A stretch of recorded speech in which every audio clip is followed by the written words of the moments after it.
Prosperity and abundance to everyone tuning in. I am Mrs.Melanin, and it is an honor and a pleasure to be back with you all. So today I want to talk about the spirit of jealousy. It was requested by one of my subscribers, and I thought it would be a great topic to touch on because it is such a huge thing, especially nowadays with social media. And one of the questions that she asked was, well, how do you stop jealousy from coming up? And honestly, we're humans, we're on this journey, having this human experience. Jealousy is going to come up. So there's really no need to suppress it or try to stop it, but it is important to know it when you feel it, when you sense it, and to check yourself on it every single time. And I'm always going to talk about integrity, having integrity behind closed doors. Being able to check yourself makes your assay so much more powerful. What people call your aura or whatever.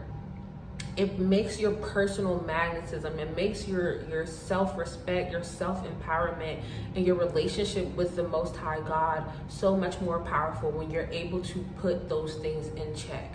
And so you don't have to stop it from coming up, but as you learn and you navigate and you become more aware of self and more, not settled in self, but more comfortable with who you are, what you have to offer, and not even just what you have to offer, but who you are at your core, your being empowered in your being, feeling purposeful in your being, like not about what you make, what job you have, what titles you have, none of those things, but just being feeling empowered in your being itself. That will help a lot. And if you're able to check jealousy every time it comes up, over time it's going to be like water.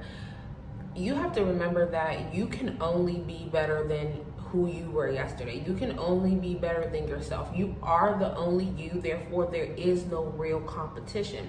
And this is something that may sound like just words being spewed, but this is one thing I keep in my life because I do not want to be jealous of the next person, not because I'm some do-gooder or some good person, not necessarily, but because those feelings do not make me feel good. And also, if it doesn't make me feel good, it doesn't make the next person feel good. It's about having that empathy, it's about that self-awareness, and it's about really learning to treat yourself in a way where it will magnify from the inside on out. So when it comes to jealousy, we'll use an example.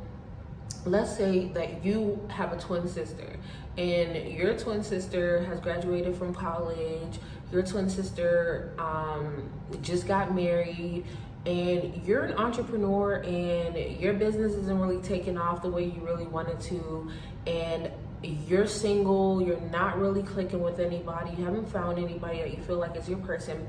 A lot of times those are spaces where jealousy can come up, or just a regular sibling relationship, family relationships, things like that. Jealousy can rear its head in those moments, and you have to remind yourself that the path you are on is catered to you. It's for you. You have an opportunity every day to make the most out of your journey.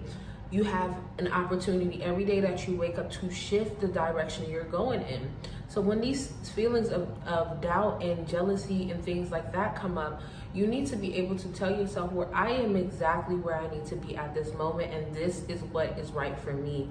A lot of times you look at the next person and you think they're living such a great life or they're doing better, but you may not know how much work that person puts in. You may not know how many things they've been through already before they have that breakthrough for their victory. And sometimes what you're looking at isn't even real. It's an illusion. They're not actually happy. They're not actually fulfilled in what they do. They're just acquiring a superficial sense of success and status.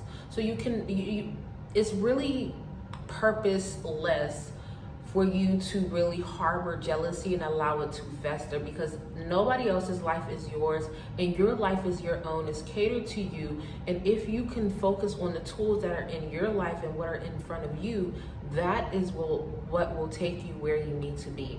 So it's not easy. It is something that will constantly try to nag at you, especially when you're working on it. But you have to really remember, the grass always seems greener on the other side. If you continue to work on yourself, you continue to do the inner work, and you continue to put one foot in front of the other, those feelings of jealousy are going to become futile. And just remember, it doesn't serve you. It does not serve you. One of the biggest things for me is I know how I like to feel. I like to be in a peaceful state. I like to know that, I like a calm. I love to feel good. I love to feel, and it's not to say that I need to be in the up and ups. I just like a very tempered, that's probably not the word I'm looking for, but there's just a certain environment I like when it comes to me. When I'm alone by myself, there's certain things that I need.